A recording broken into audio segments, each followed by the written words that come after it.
Buenas tardes, bienvenidos a una nueva conferencia de nuestro ya 33º ciclo de otoño que una vez más celebramos en el Museo de San Isidro y a cuyos responsables agradecemos, como debe ser, su amable hospitalidad. Como ya saben, el ciclo de este año lleva la denominación común de Código Eterno, Código Secreto, las lenguas clásicas y sus misterios. Un sugerente título, que esta vez no es obra mía, por eso es tan sugerente, que anticipa el atractivo de los temas que se desarrollan en él. Nuestra conferencia de hoy lleva por título El griego que se hablaba en el Egipto de época romana, el testimonio de los papiros. Para hablarnos de todo ello contamos con la presencia de una profunda conocedora de esta materia como es Raquel Martín Hernández, a la que agradecemos su participación una vez más en nuestro ciclo de otoño. Ya ha participado en algún ciclo anterior y también en algunos de la Fundación Pastor. Voy a hacer un breve resumen de sus méritos y sus cualificaciones para darle a ella más tiempo, que si no luego a las 8 nos echan y puede ser un poco peligroso. Doctora en Filología Clásica por la Universidad Complutense de Madrid y profesora titular de dicha universidad. Su actividad docente se desempeña mayoritariamente en los grados de Filología Clásica y de Ciencias de las Religiones. Su área de investigación se centra en el estudio de la religión y la magia en el pensamiento griego, concretamente en el Egipto grecorromano y en la papirología, en particular la edición e interpretación de papiros con textos relacionados con estos temas anteriores. Ha realizado estancias de investigación en las universidades de Chicago, Ca' Foscari de Venecia, Ohio State de Columbus, Universidad de Leiden y Harvard Center for Hellenic Studies, Washington, D.C. Ha formado parte de múltiples proyectos de investigación nacionales e internacionales, uno de ellos dedicado a la reedición y estudio del corpus de papiros griegos mágicos, financiado por la Universidad de Chicago. Estoy cogiendo ejemplitos así muy breves para no extenderme demasiado. Nuestra conferenciante también es miembro del equipo Ductus, dedicado al estudio de las colecciones papirológicas españolas.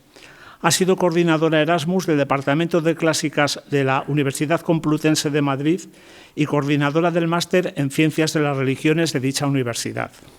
Asimismo, es miembro del Comité de Redacción de la Revista Emérita del Centro Superior de Investigaciones Científicas, del Comité de Redacción de Colectania Cristiana Orientalia de la Universidad de Córdoba y secretaria de la colección de anejos del Diccionario Griego-Español, entre otros muchos. También ha dirigido innumerables proyectos de investigación, ha publicado en revistas especializadas, monografías, que no detallo para no extenderme demasiado.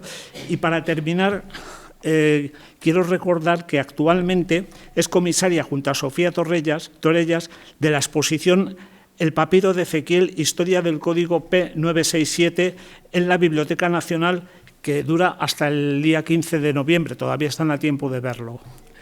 Y sin nada más, voy a ceder el uso de la palabra a nuestra conferenciante, que es algo que hemos venido todos a oírla a ella. Gracias. Nada, muchas gracias por la presentación. Espero estar a la altura de los méritos listados y gracias también por la publicidad a la exposición, a la que están todos, obviamente, invitados, que es gratuita y que está hasta el día 15. Y gracias, por supuesto, a la Sociedad Española de Estudios Clásicos, a la Delegación de Madrid, por la invitación un año más a participar en ya su 33ª edición, el año 33, siempre es un número importante. y, por supuesto, al Museo de San Isidro por proporcionar esta sede tan fantástica y al público por estar esta tarde acompañándome. Pues hoy he venido a hablaros de papiros y de la lengua que se habla en Egipto, algo que, bueno, como habrán tenido ocasión de ver en las otras conferencias que me han precedido y las que vendrán después, hablar de la lengua hablada cuando solo tenemos documentos escritos es un poco complicado, pero precisamente los papiros sí que van a ser un reflejo lo más cercano posible casi que tenemos a la lengua hablada. Entonces, digamos que juego un poco con ventaja, aunque los papiros en general son feos, ya lo verán, pues son cosas marrones con letras escritas. El contenido y lo que muestran a veces pues, son especialmente interesantes, cercanos y casi que nos podemos reflejar un poco en ellos. Pues nuestro conocimiento de la lengua griega y de su desarrollo histórico en el periodo tolemaico, romano y tardoantiguo, que son los que me interesan ahora en este momento, pues se vio enormemente favorecido, sobre todo por el descubrimiento de los papiros en Egipto a partir del siglo XIX y principios del siglo XX. Que comenzaron a llegar, como les digo, por excavaciones y por comercio de antigüedades desde Egipto a los museos de Europa, a las colecciones privadas y también en Estados Unidos. En especial, y en relación con el tema que nos une hoy aquí, los papiros que aportan una mayor información sobre el conocimiento del griego que se hablaba en época romana y tardoantigua es lo que llamamos la papirología o los papiros documentales, o textos documentales, es decir, los textos que no son literarios y que ofrecían toda una plétora de documentos pertenecientes a la vida privada de las personas que vivían en el país del Nilo. Documentos administrativos, cartas privadas, recibos, contratos y un larguísimo etcétera. Pero antes de adentrarnos a hablar del griego hablado en esta zona y que se fijaba de forma escrita en papiros, creo que resulta necesario hacer un breve recorrido y una pequeña introducción a la papirología y los tipos de documentos de los que voy a estar hablando durante estos minutos. Como seguro que saben, el papiro como soporte escrito, como soporte de escritura, fue inventado en Egipto ya en la antigüedad. Tenemos papiros desde el año 3000 a.C. y su producción era monopolio real. De la planta del papiro, que crecía profusamente en las orillas del Nilo y que a día de hoy, como pueden ver en la fotografía, siguen creciendo en las orillas de este río, pues se aprovechaba todo. Se aprovechaba especialmente su tronco para hacer cuerdas, esteras, sandalias, cestas, incluso barcos se hacían con el papiro. Pero también de este mismo material se manufacturaba la hoja de papiro, el material de escritura por excelencia y que sería como el equivalente a nuestro papel en la antigüedad. De esta parte más interna y blanda de los troncos de papiro, pues se extraían ligeras tiras largas y estrechas que tras remojarlas en agua se disponían unas junto a las otras de forma vertical, luego de forma horizontal para hacer como una especie de cartita. Después se prensaban, el propio jugo de la planta, la savia, ejercía como de pegamento, se quedaba pegada. Y después se pasaba una piedra pómez para tratar de hacer la superficie lo más óptima posible para coger la tinta y que fuera escrito, ¿no? Y luego, pues, bueno, esta es una piedra pómez de las que se conservan de la antigüedad para ir pasando.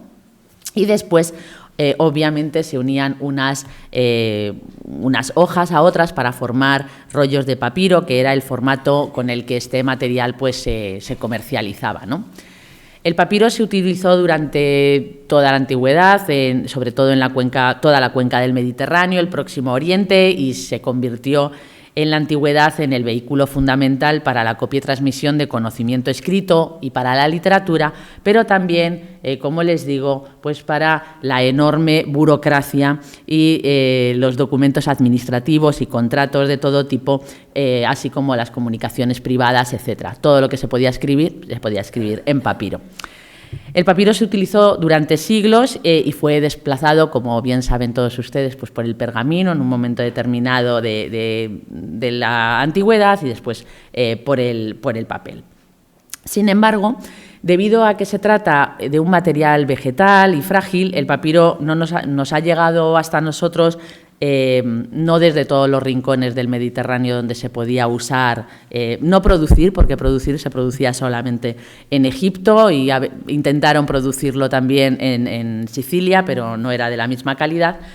Pero sí, estaba por todas partes de la geografía, pero es precisamente, como es vegetal, no se conserva de forma natural o normal porque se descompone en la tierra. Entonces, gracias a que las arenas de Egipto, pues con su grado de sequedad y con el calor que hay, pues permitió que aquello se conservara. Entonces, todos los papiros que nos han llegado, bueno, casi todos, vienen de Egipto. Solamente algunas particularidades se han conservado precisamente por cosas extravagantes como una erupción volcánica, ¿no? Y entonces tenemos los papiros de Herculano, que claro, han llegado a nosotros precisamente por la erupción del Vesubio en semejante estado de conservación, no es obviamente el óptimo, o el papiro de Derbeni, que también apareció en una tumba, en una cremación, y que precisamente por haberse quemado, pero consumido el oxígeno y no haber combustionado, pues se ha podido conservar,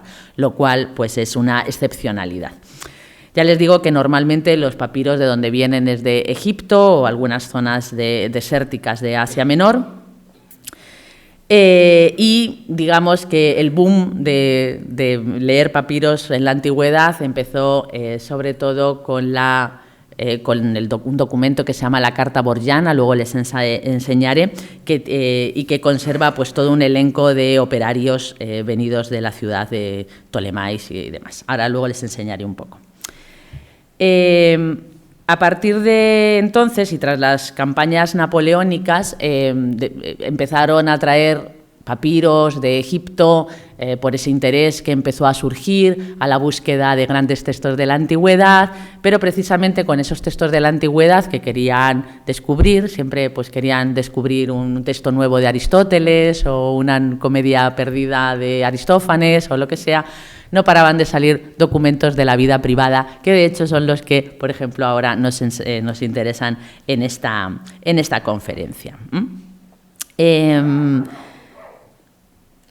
estos documentos que registraban, como les digo, pues todos y cada uno de los movimientos, cualquier cosa que se pudiera poner por escrito, como les digo, pues se ponía en papiro. Y nos da buena cuenta de cómo era pues la vida social, la vida privada del Egipto de esta época, así como lo que nos interesa hoy, que es cómo eran los rasgos de su lengua, cómo se escribía, cómo se pronunciaba, pues como veremos eran los errores ortográficos aquellos que nos indicarán cómo se pronuncia el egipcio, no, el griego de la época, o ese griego koiné que hablan en la época, y también qué se estudiaba en la escuela y cómo lo aprendían, porque este tipo de documentos, como les digo, son los que reflejan de mejor manera esos registros de la lengua menos cultos y que están más cercanos al habla natural de las personas. Como todos ustedes sabrán y como seguro que ya les han explicado antes y mejor que yo, precisamente quienes no tienen una educación y solo saben las letras pueden captar la fonética de una forma mejor, y esos errores son los que nos permiten estudiar como filólogos la pronunciación. Incluso las hipercorrecciones nos sirven precisamente para saber esto.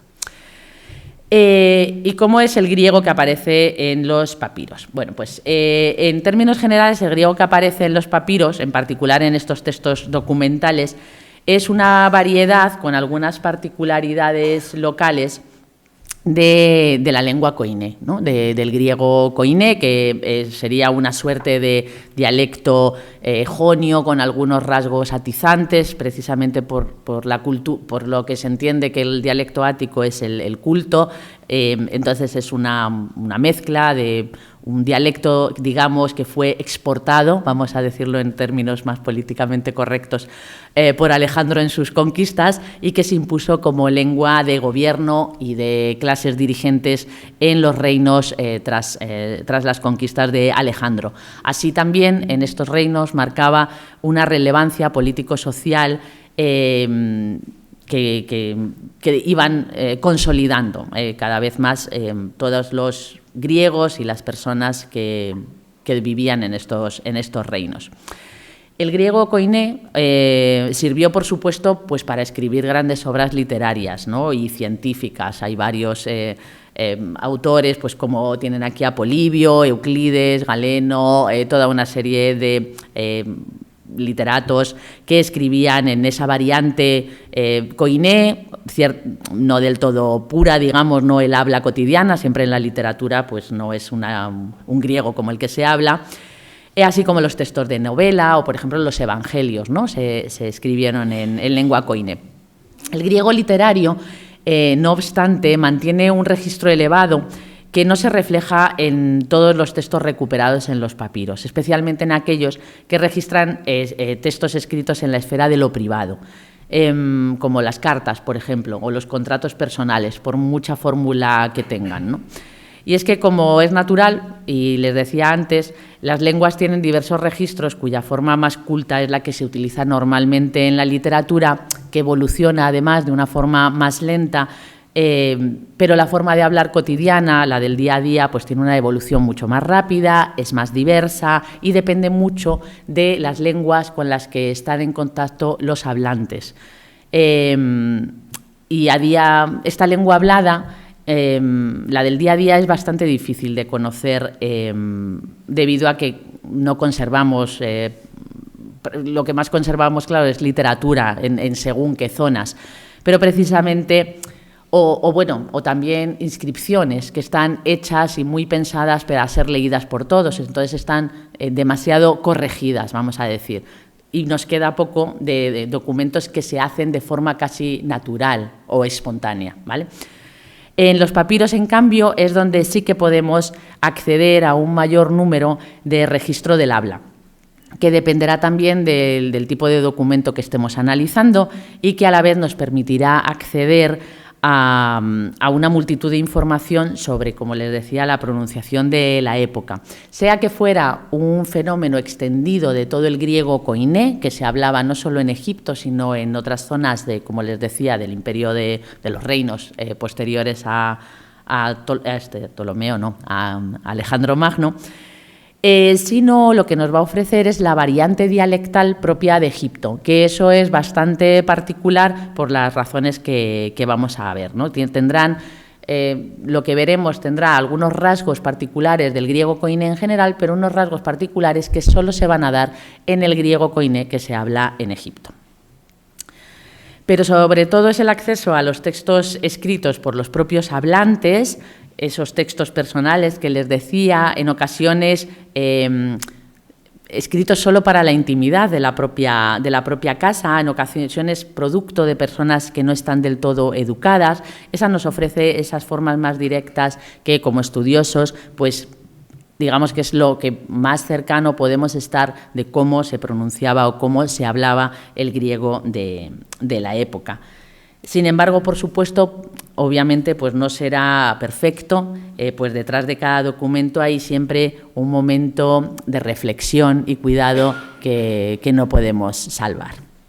No vamos a poner palabrotas en una carta privada. A veces hay algunas subidas de tono, pero siempre se cuida el lenguaje cuando se escribe, ¿no? Así pues, a través de los papiros vamos a centrarnos en la variante del griego hablado en Egipto y que nos permite analizar y observar la lengua, como les digo, hablada con ciertas cautelas, así como el grado de pericia, que creo que también es importante valorarlo, de la escritura que se registra en los documentos conservados y que da cuenta de los niveles de competencia lingüística, así como la escritura y su codificación. En cuanto a los registros de habla, esto va a ser un poco más complicado tratarlo y también calibrarlo, debido a que en muchas ocasiones no sabemos si quien escribe está realmente componiendo esa carta o se la están dictando a alguien y quien está copiando al dictado cambia las cosas que le están dictando. Entonces, no tenemos nunca la seguridad de que estemos siempre, cuando leemos una carta, escriba y hablante sean siempre el mismo.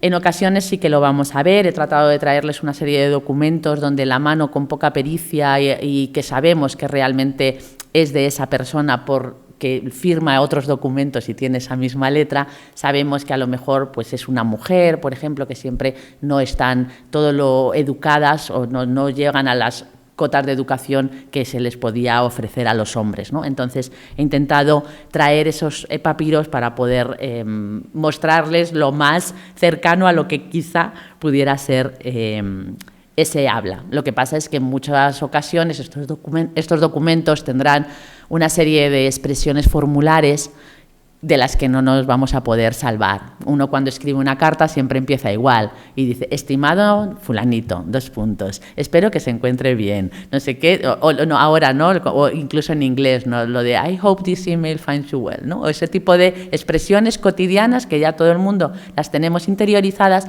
y se escriben de forma automática. Entonces, en las cartas privadas, por ejemplo, pues la despedida o el inicio siempre va a ser iguales y va a ser el cuerpo de la carta el que va a tener tener ciertos aires donde podamos nosotros investigar y meter ahí el ojo.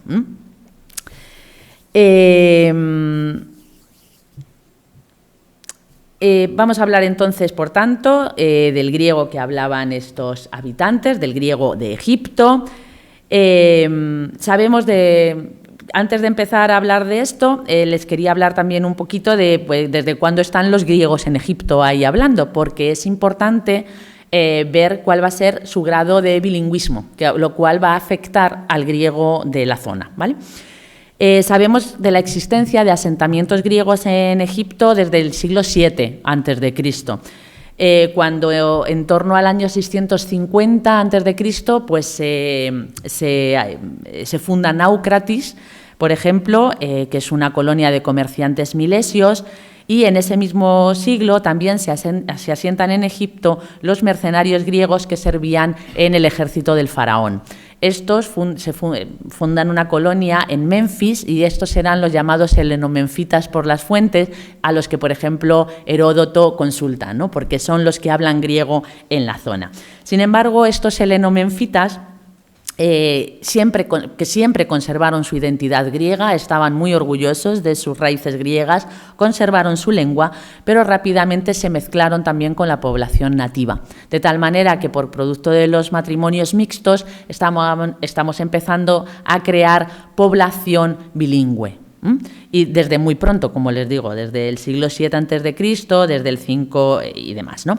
Pero es tras la llegada de Alejandro Magno cuando hay una mayor migración de grecoparlantes, vamos a hablarles, porque claro, vienen de diferentes zonas y vienen con diferentes griegos, aunque sea todo griego koiné, cada uno trae pues su acento, como si va gente de toda España a un sitio y entonces los andaluces hablan de una manera y los gallegos hablan de otra, pues bueno, aquí un poquito parecido podría ser, ¿no?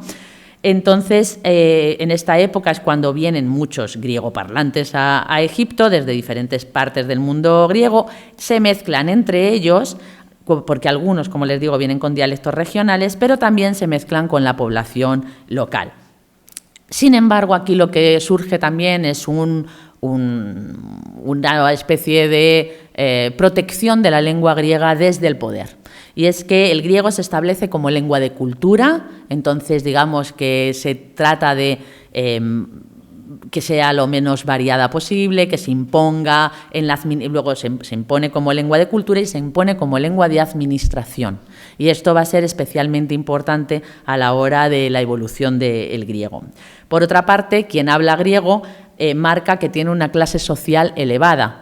Por tanto, personas que quieren ascender en su escala social, pues tiene que aprender griego e incluso, por ejemplo, tenemos todo el fenómeno de los nombres dobles, por ejemplo, que se llaman Petosiris, pero en los círculos cercanos pues se llaman, yo qué sé, Apolonio, ¿vale? Porque necesitan tomar como señal de identidad un nombre griego, etcétera, para ascender. Poco a poco, entonces, se irá perdiendo los diferentes rasgos dialectales en favor de una lengua koiné de la administración que se convirtió, como les digo, en una lengua oficial y de cultura, desplazando a la lengua egipcia, que aún así se siguió hablando y utilizando en algunos tipos de procedimientos entre nativos. Por supuesto, el nivel de bilingüismo de los habitantes de Egipto dependerá enormemente de su estrato social, su educación o del contacto que tuvieran con hablantes de otra lengua en la que fueran competentes. Habría diferencias sustanciales entre las ciudades más pobladas del norte, cercanas a Alejandría, donde está la biblioteca, donde está el museo, donde está la gente culta y demás, que los que vivían en un pueblo del sur de Tebas. Obviamente, su grado de helenización a todos los niveles, cultural, lingüístico y demás, no puede ser igual, ¿vale? Y eso es una realidad también que tenemos que tener en cuenta. Además, este proceso fue bastante gradual y a medida que resultó más necesario el conocimiento de griego por la imposición oficial de esta lengua para todo tipo de transacción administrativa y con el Estado y con los Ptolomeos, pues mayor sería el conocimiento del griego en general, sobre todo por parte de los escribas, que deben, claro, registrar todo por escrito. Un documento de la época tolemaica resulta bastante ilustrativo para mostrarles esta realidad temprana. Este es un texto, no he encontrado la foto del papiro porque a veces es muy fácil encontrarlas, pero otras veces no tanto, ¿vale? Es el Epitaph número 4. Esto se trata de un testamento en el que se registran las firmas de los testigos, 4 de los cuales lo tienen que hacer en egipcio porque no hay tantos hablantes de griego en la ciudad y así lo expresa el griego, ¿no? Dice, y estos 4 en sus letras locales porque no hay en el pueblo tantos griegos y tiene que firmarlo en egipcio.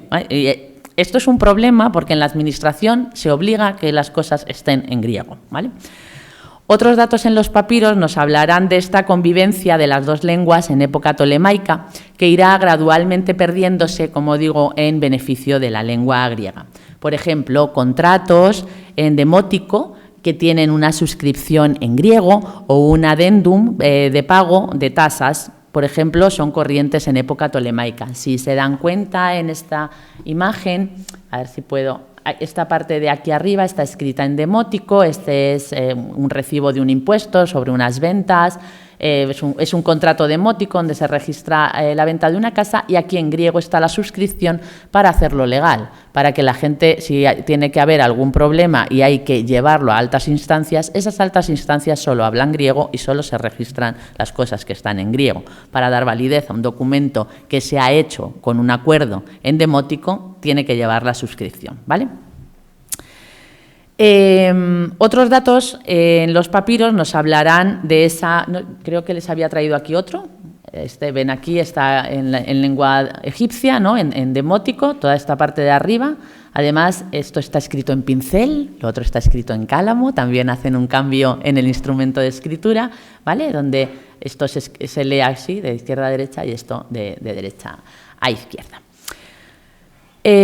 Otras veces se traduce al griego el contrato y lo tienen que traducir, como ven aquí, de la mejor manera posible, ¿no? Dice, copia del acuerdo en letras egipcias traducido a letras griegas en la medida de lo posible. Dice, porque han recibido un contrato, para que eso sea válido en las administraciones públicas, si da validez, lo tienen que traducir, se lo mandan a un traductor y el traductor hace lo que puede, porque el demótico pues, es muy complejo. Entonces, pues ahí son también bastante honestos y dicen que lo han hecho como han podido, ¿vale? Pero bueno, seguro que lo registraron ahí bien. El demótico, con su compleja escritura, queda recluido en el tiempo y la imposición, con el tiempo y la imposición del griego al ámbito del templo, básicamente, y del sacerdocio. Lo que es visible también en los textos que se escriben en el templo o que están relacionados con la religión de Egipto, tales como, por ejemplo, la adivinación o la medicina, que son competencias del templo, ¿no? Esto va a seguir registrándose en egipcio, sobre todo porque, claro, no tienen que ir a que te validen, a que te compulsen el documento, ¿no? Así, aunque no se pierde del todo como lengua hablada, sí se va perdiendo como lengua escrita.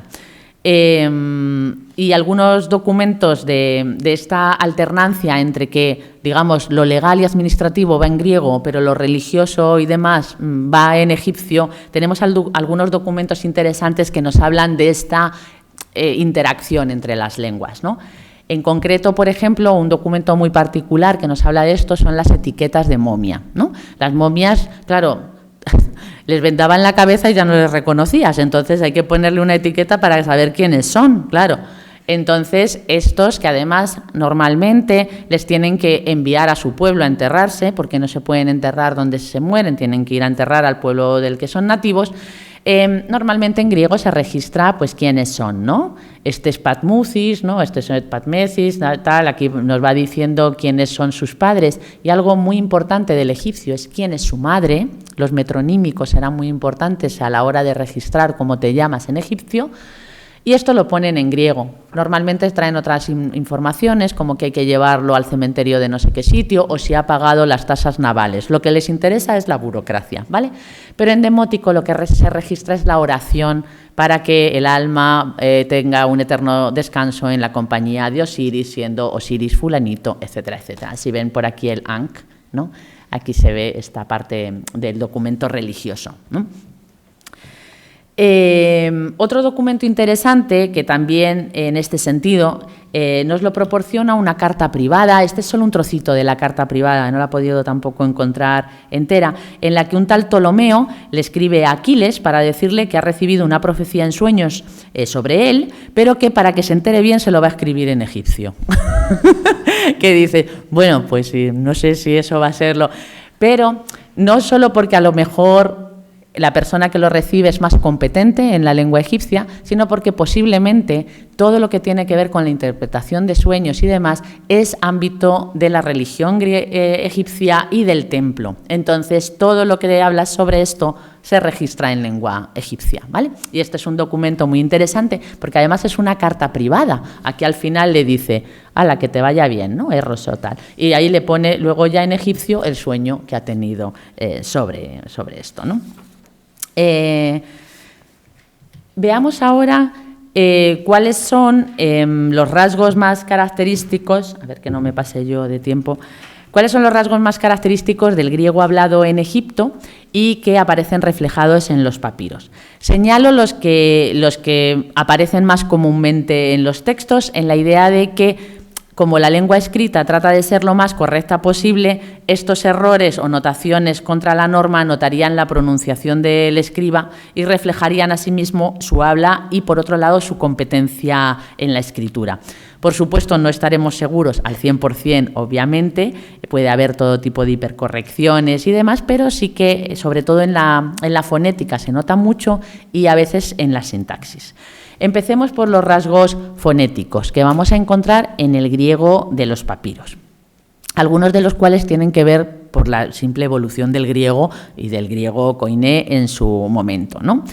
Entre los rasgos propios del griego koiné, en los papiros veremos, por ejemplo, la consolidación del iotacismo. Van a escribir con todo lo que se pronuncia i, todo lo que se pronuncia i. Entonces lo van a ir cambiando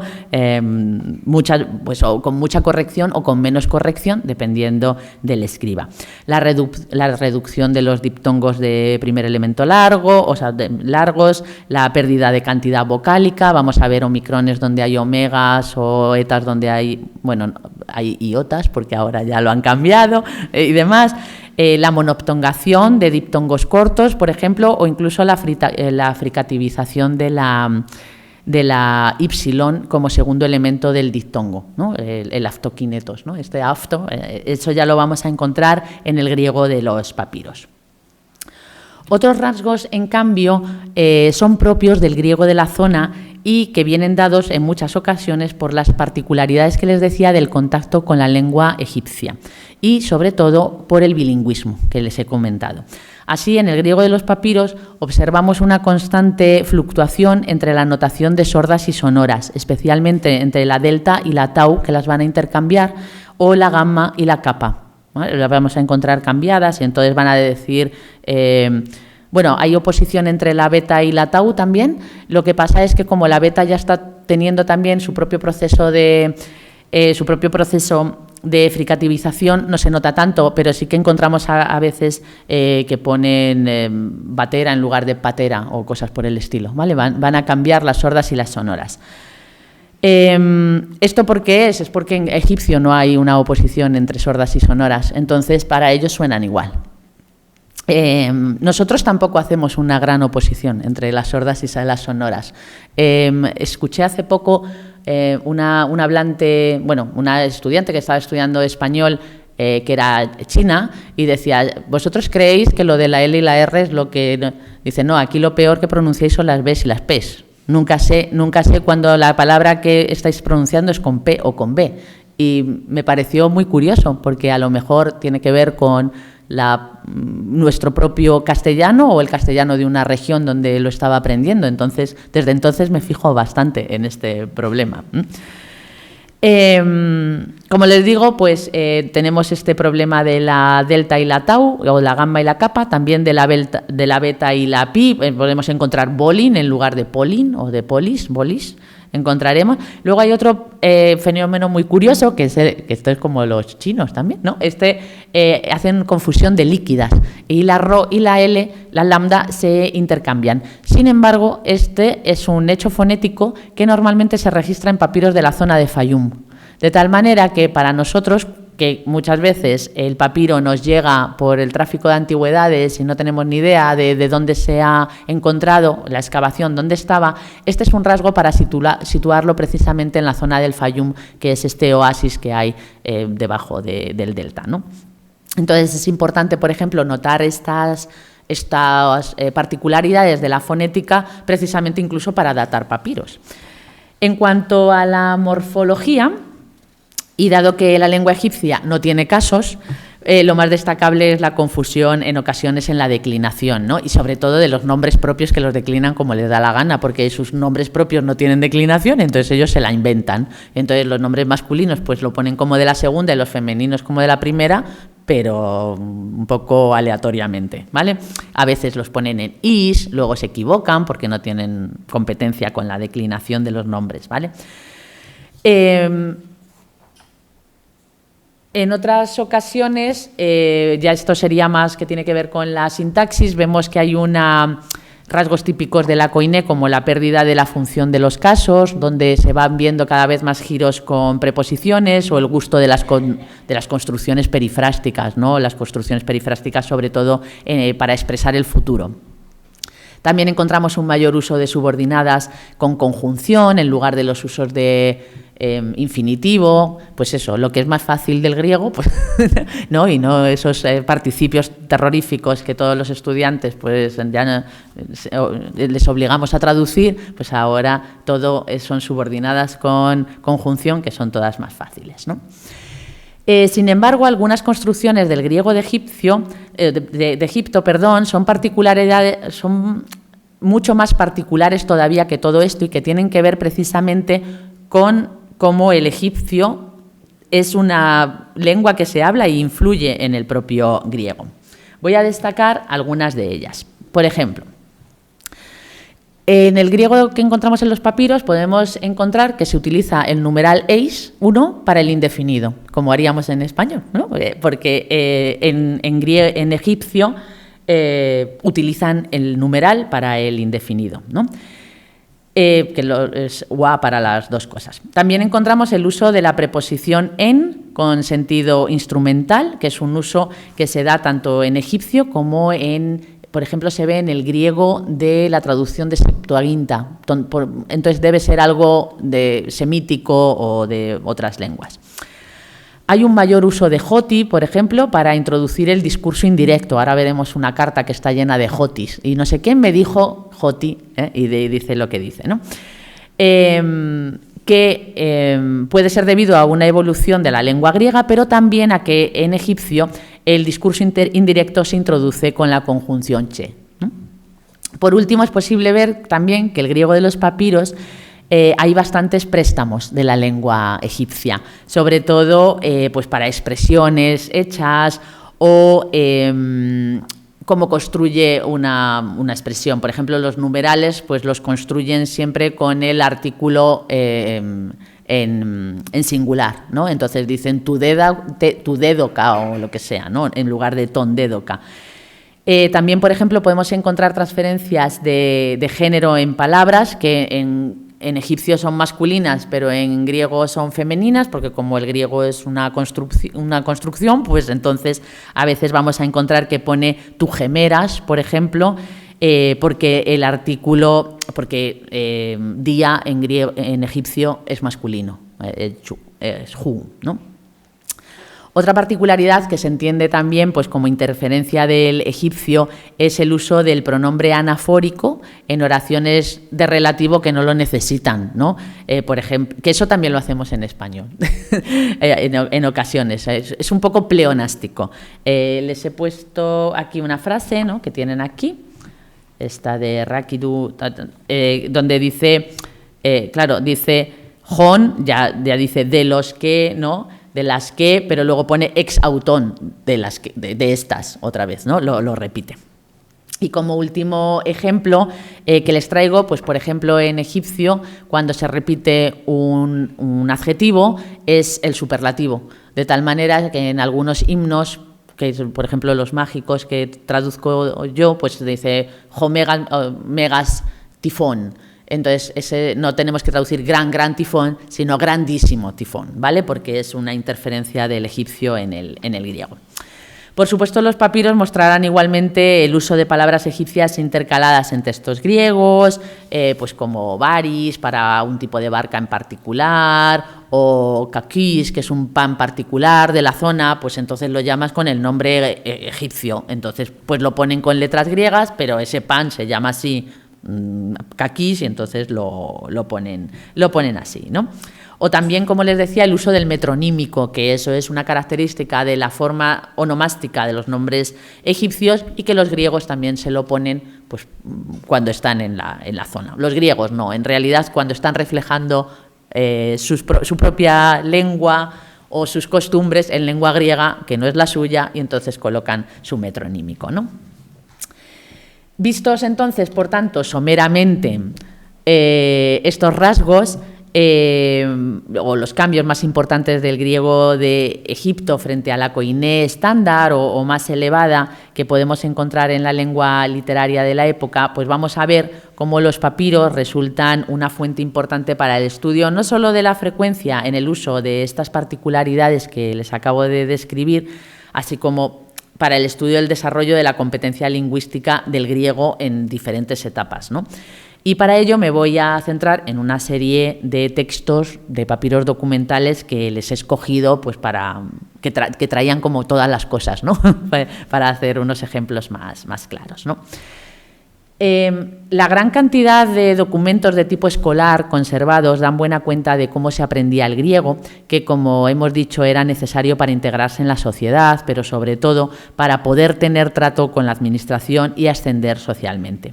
La cantidad de documentos conservada en griego en papiro da, sin embargo, una idea probablemente errónea del grado de alfabetización de la gente, que aunque seguramente más elevado que en otros momentos de la historia anterior de Grecia, todavía sería bastante restringido. Lo que pasa es que tenían una burocracia tremenda y escribían todo, pero escribían 3, ¿no? O sea, no escribía todo el mundo. Pero sí que es verdad que era importante aprender y hasta cierta etapa de la educación podía acceder a bastante gente dentro de los parámetros de la antigüedad, ¿vale? Se aprendía a escribir en griego por múltiples motivos, pero algo importante que tenía que saber la población para poder operar administrativamente era saber escribir su nombre. Y es que a la hora de cumplimentar documentos legales como contratos u otro tipo de transacciones, la firma manuscrita certificaba legalmente el acuerdo entre las partes. También era necesario, en otras ocasiones, actuar como testigos y firmar también de forma manuscrita. Para hacer constar que alguien realiza un acuerdo con otra persona según los términos escritos en un contrato, por ejemplo, debía escribir de puño y letra su nombre y su patronímico normalmente. Les muestro unos papiros donde pueden verse, por ejemplo, aquí las firmas de los testigos, que cada uno firma con su nombre y cada uno, como ven, usando su propia letra, ¿no? Este es el documento que ha escrito un escriba, y aquí empiezan a firmar los testigos, aquí se lo he ampliado, cada uno con mayor o menor competencia en el uso de la escritura. Aquí todavía no voy a meterme en las faltas de ortografía que ponen, pero sí que pueden ver que esta mano es bastante más ágil que este que escribe con sus mayúsculas de forma más lenta. Todos escriben en mayúscula, esto también es mayúscula, pero es mayúscula rápido. Esa es la gente que sabe escribir mejor. Quienes no saben escribir tan bien tienden a hacer una letra mucho más lenta, ¿no? Pasar por aquí. Si la persona no sabía leer o escribir, podía hacer uso de un escriba profesional o de cualquier otra persona normalmente vinculada a la familia que podía escribir por él, y así lo registraban también en unas fórmulas que eran muy estandarizadas. Entonces escribían frases como yo, fulanito, escrito por él o por ella porque no conoce las letras, ¿no? Así, por ejemplo, este es uno de esos papiros, este es el papiro Oxirrinco 34-2713, esto es del año 297 después de Cristo, donde una mujer llamada Aurelia Dídime denuncia ante el prefecto de Egipto a sus tíos porque se han apropiado de la herencia de su madre, que tras su muerte se la habían dado a ella, pero como era menor de edad la habían custodiado los tíos, y ahora que era mayor de edad la quería y se la habían trajinado. En ese caso, pues ella hace una petición al prefecto y la escribe en términos muy elegantes, con cierto usos retóricos, porque lo está escribiendo un escriba profesional, pero al final de la carta, aquí, ¿ves cómo cambia la mano? Les pongo aquí. Al final de la carta se ve la firma de la implicada, que ha tenido que ser realizada por otra persona, ya que ella no sabe escribir tal como indica el texto, ¿no? Dice que vaya bien, bueno, eso es la parte de arriba, y luego dice Aurelia Dídime envía esta petición, y Aurelio Zonis escribió por ella porque no conoce las letras, ¿no? Aquí se puede leer lo de gramma, que se ve aquí al final, ¿no? El grammata. Vale, tampoco es que escriba súper bien este señor, pero al menos sabe escribir el nombre de la señora y del señor. En otras ocasiones, no es que la persona no sepa escribir del todo o leer posiblemente, sino que lo hace de forma lenta y torpe. En estos casos, la expresión utilizada es fulanito, hijo de menganito, escribe por la persona que sea, porque escribe lento, pone, ¿no? Les muestro un ejemplo, este de época romana, está fechado entre el 98 y el 102 después de Cristo, ¿vale? Esta es la parte que está escrita por el escriba profesional, ¿vale? Luego van a aparecer una serie de testigos, ¿vale? Y les pongo aquí el texto. Es importante que nos fijemos aquí. Ese es Onofris, es el que está firmando. Dice yo, Onofris, hijo de Pacapis, aquí son todos los nombres egipcios, ¿no? Es como Petosiris, no sé qué. He alquilado las 2 aruras por otros 19 años. Esto lo escribe esta persona aquí, que si ven son mayúsculas muy grandes y demás, ¿no? Pero después, aquí, escribe lo mismo, pero ya lo escribe otra persona. Dice yo, Onofris, hijo de Paquebis, que es esto mismo, ¿vale? He arrendado a esta persona, él añade más información, las 2 aruras durante 19 años más, tras los periodos de tal, bla, bla, bla, bla, bla, que es lo que firma del acuerdo que hay aquí. Pero luego pone, yo, Paquebis, escribí en nombre de mi padre porque escribe lento. ¿Veis que escribe lento realmente, no? Pero tiene que firmar de puño y letra. Eso es lo importante para que se quede registrado como debe ser, ¿no? Como antes decía, la habilidad de leer y escribir, aunque probablemente amplia, no estaría del todo lo extendida que la cantidad de documentos conservados da a entender. Es más, gracias a los papiros vemos que personas no instruidas en la lengua griega podían funcionar en sociedad sin problema e incluso ostentar cargos administrativos. El mejor ejemplo para esta afirmación nos viene de la mano de un papiro escrito por un tal Peteus, que es habitante de un pueblo de Egipto, que se llama Ptolemais-Hermú, que fue nombrado escriba del pueblo en el siglo II después de Cristo y que tuvo que entrenarse para escribir su propio nombre, ¿vale? Para firmar los documentos, ¿no? Su nombre, el cargo y el verbo que debía añadir para suscribir los registros que pasaban por sus manos. Como pueden ver en la imagen, a partir de la 5ª línea, aquí ya se equivoca, ¿vale? Y la iota de repente no la escribe y la pone arriba. Pero luego se olvida de poner la E de epi y sigue copiando sin la épsilon del preverbio, del epidédoca, ¿no? Entonces, bueno, pues para que veáis que una persona que no sabe escribir puede ostentar el cargo de escriba del pueblo, pero sobre todo porque tiene que saber registrar con su nombre y en este caso su cargo y el verbo que dice lo he emitido para operar en el cargo en el que se le han dado, ¿no? Los papiros que registran etapas de la evolución de la educación básica son muchos y de calidad además muy variada.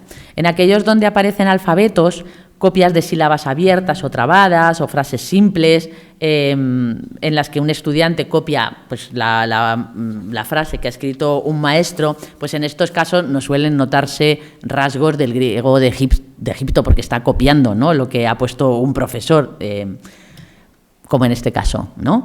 ¿Veis? Es una pizarra donde el profesor ha escrito aquí arriba una frase, en realidad esto es una sentencia de Menandro, y un estudiante pues se pone a escribirlo. Aún así, como se podrán dar cuenta, la sigma se la ha comido. Entonces, las 2 veces que escribe Sofón, pues no escribe la sigma de esta cita, ¿no?, de esta cita de la frase. Y, por otra parte, el propio maestro ha escrito mal el verbo. Es que los maestros también nos equivocamos de vez en cuando, ¿no?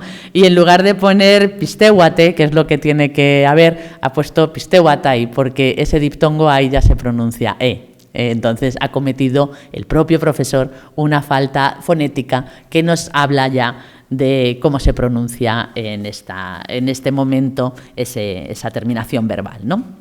Otro ejemplo interesante, incluso más tardío, es una copia del principio de la fábula tercera de Esopo, la del hijo del parricida, y está en pergamino.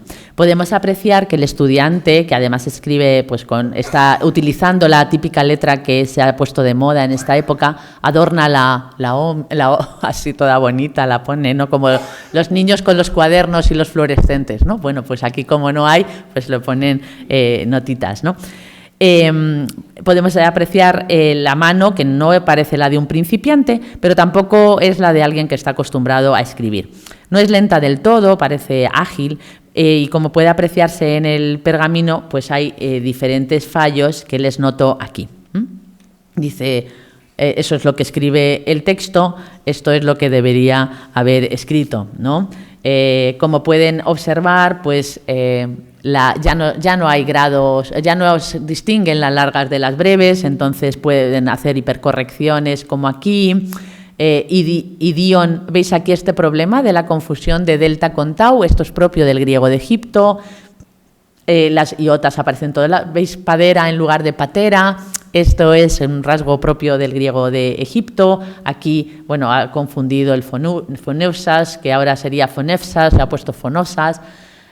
Aquí veis de nuevo pues el problema de la confusión de largas y breves, iotacismo por todas partes y demás, y un caso de problema en la declinación, ¿vale? No ha puesto eis con genitivo en lugar de eis con acusativo, ¿vale? Entonces, ¿qué nos dice esto? Pues que probablemente o está copiando de dictado o recuerda la fábula, la copia y comete sus propios fallos porque nota la pronunciación. Esto es lo interesante, digamos, los textos interesantes para ver esos problemas o, bueno, particularidades del griego de Egipto. En este otro papiro que les traigo, son unos ejercicios de escritura. En este caso, 2 personas van intercambiándose el papiro, ¿no? Y van poniendo un nombre propio. Y pone señor, bueno, lo voy a poner en griego de verdad, ¿vale? Kiriomu, ¿no? A mi señor, a mi hermano. Estos son monjes que tienen que escribir cartas y siempre están escribiendo a sus hermanos, ¿vale? Entonces tienen que ensayar lo de querido hermano y demás. Entonces cometen todo tipo de faltas de este tipo, ¿no? Aquí es especialmente interesante este aderfo, donde no solamente ha metido una geminada aquí, sino que ha hecho esa confusión que les decía de líquidas. Entonces, esto nota que la zona probablemente o el hablante es de Fayum, donde hay esta confusión o en las líquidas. Otros documentos especialmente interesantes para notar el grado de competencia lingüística, y así como el griego hablado en las capas menos educadas de la sociedad, son las cartas privadas. Por supuesto, es necesario mantener cierta cautela a la hora de establecer conclusiones generales, como les decía, porque muchas de las cartas pueden haber sido escritas por escribas. Entonces, es algo que es difícil de saber. Un ejemplo extraído del corpus que tenemos es esta carta privada, esta que me voy a pasar porque veo que voy un poco mal de tiempo. Es un ejemplo extraído de... Esta es una carta de Teón, el hijo de Teón, que escribe a su padre bastante enfadado porque no le ha llevado de viaje a Alejandría y le amenaza con que, como no lo haga en otra ocasión, pues va a dejar de beber y de comer. Es un poco dramático. Aquí tienen el texto. Aquí les pongo para que lean el texto porque es bastante gracioso. Dice Teón a su padre: Teón, saludos. Dice: muy amable por tu parte no llevarme contigo. Ya empieza con ironía. Demás, Alejandría, pues ya no te voy a escribir. Y demás. Y luego le dice que mi madre le dijo a Arquelao: le molesta mucho que lo hayas dejado atrás y tal. Pues bueno, bien que me hayas enviado regalos, le dice, pero que la próxima vez que le lleve y que le traiga una lira, ¿no? Bueno, no se sabe si es loiron o loipon, es algo. Aquí hay un problema precisamente por el griego de Egipto. No sabemos qué quiere que le traiga, porque ya sabemos que si le pide una lira o lo restante, así que es un poco problemático. Y dice: si no lo haces, no comeré ni beberé, ya está. Está enfadado, ¿vale? Adiós, que te vaya bien, y lo pone. Entonces, si se dan cuenta, la cantidad de fallos que se aprecian tienen que ver con esa fonética que le estaba hablando del egipcio de la época, pero algunas son simplemente del propio griego koiné. Por otra parte, si ven la mano, es la de un niño, un adolescente, lo que sea, pero educado, pero no conoce las letras, sabe escribir, pero no con la competencia, obviamente, de un escriba. Estamos en las fases iniciales, probablemente, de su educación. Y, por último, les traigo otra carta privada. Está escrita por una mujer de su puño y letra. Esto sí que sabemos que es una mujer, conocemos el archivo, conocemos cómo es su mano, porque esto es como la letra de cada uno, pues es personal, cada uno tiene la suya, y cuando tenemos varios documentos en una casa de un archivo, pues pasa esto. Entonces esta sí que sabemos que es una carta de una mujer, escrita por ella misma. La escritura se ve, es vacilante, lenta, lo cual denota que, si bien sabe escribir, pues... y lo hace con cierta pericia, no ha sido educada más allá de los rudimentos básicos. Sin embargo, como muestra la carta, ella puede hacerse cargo de ciertos negocios y asuntos familiares, o sea, que no sepa escribir todo lo bien que podría esperarse, no le impide que cuando está su marido fuera, ella se ocupe de todos los asuntos de la casa, etcétera, etcétera, ¿no? Como pueden ver aquí. En este caso, les voy a poner aquí el texto para que lo vean. Veis, se pueden ver las faltas que hemos estado comentando, todas ellas. En realidad, aquí lo que más vemos es problemas de la fonética del griego koiné en general, no de que sea un hablante nativo egipcio y que esté teniendo problemas con esa notación de sonoras y sordas o la notación que os había contado antes. Eso lo vamos a ver, por ejemplo... Bueno, aquí hay algo interesante también, porque claro, estamos en esta época, en la época de Nerón, meten latinismos también, claro. Palabras, aquí habla de la capucha, la túnica con capucha, pero dice subricón, ¿no? Los súbricos, que subrícula es la parte sobre la cabeza, que es un latinismo. O sea que vamos a encontrar también que ahora ya no solamente va a haber interferencias entre el griego y el egipcio, sino el latín, poco, porque no... Los que van hablando latín para allá son militares y no se mezclan tanto con la población y no hay tanta interferencia, pero aún así también hay. Y por último les traigo otra carta. Esta última carta es una carta cristiana en el que se pide a nuestro venerable padre, ¿no? Este es el obispo, que en este mismo momento me envíes el barco para que carguemos el trigo y lo enviemos a un compañero, junto con los hombres y los camellos. Por favor, haz el favor de informarte por medio del piadosísimo obispo acerca de la carga de los camellos, ¿no? No te descuides de esto, por favor, ocúpate, te envío saludos, tu piedad, señor amo. ¿Esto por qué nos interesa? Como les decía también, tiene todos estos fallos que he intentado que se viera lo mejor posible en rojo y en verde, ¿no? Para corregir.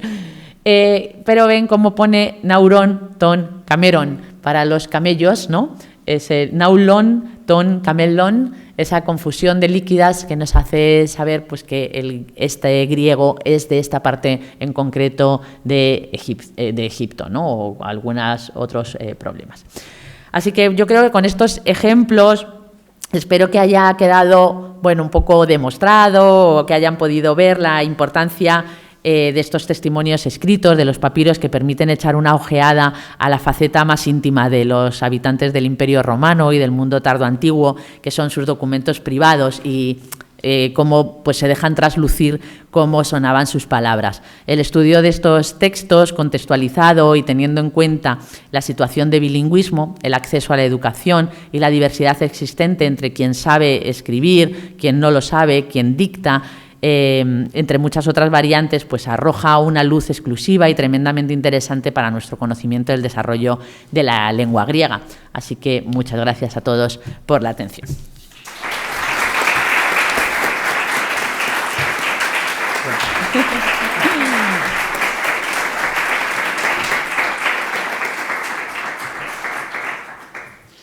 Muchas gracias, Raquel, por tu interesantísima conferencia, y esto dicho por alguien que tiene una formación técnica y no clásica, tiene doble sentido apreciativo. O sea que muchas gracias por tu conferencia.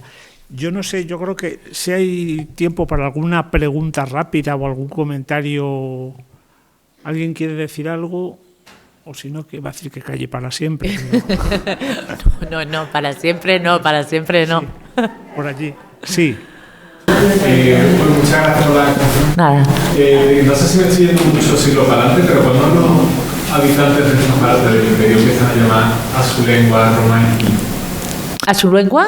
Romaní o romance o grecoparlante. Bueno, es que en Egipto lo que pasa es que tienen la invasión árabe y de repente se prohíbe el griego y ya empiezan a hablar árabe. Entonces ya no se deja el copto, que es la lengua egipcia, con caracteres griegos y demás para la liturgia, para los cristianos que están por la zona. Pero ellos no tienen una evolución del griego por la invasión islámica. Así que en Egipto no. ¿Alguna cuestión más? O... En principio... Bueno, parece que no hay más, claro. No hay más preguntas, ha quedado todo clarísimo, efectivamente. Pues nada, ya antes de despedirnos del todo, un par de recordatorios muy rápidos. Primero, al fondo, en el tenderete del fondo en la mesa, están nuestros libros de las pasadas conferencias, por si a alguien le interesa, están allí a su disposición.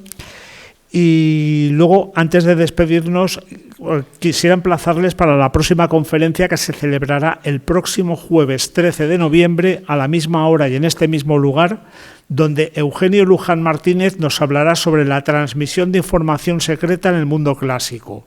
El 007 de la antigüedad la encontraría muy interesante. Les recomiendo que no se la pierdan. Gracias por su atención. Gracias.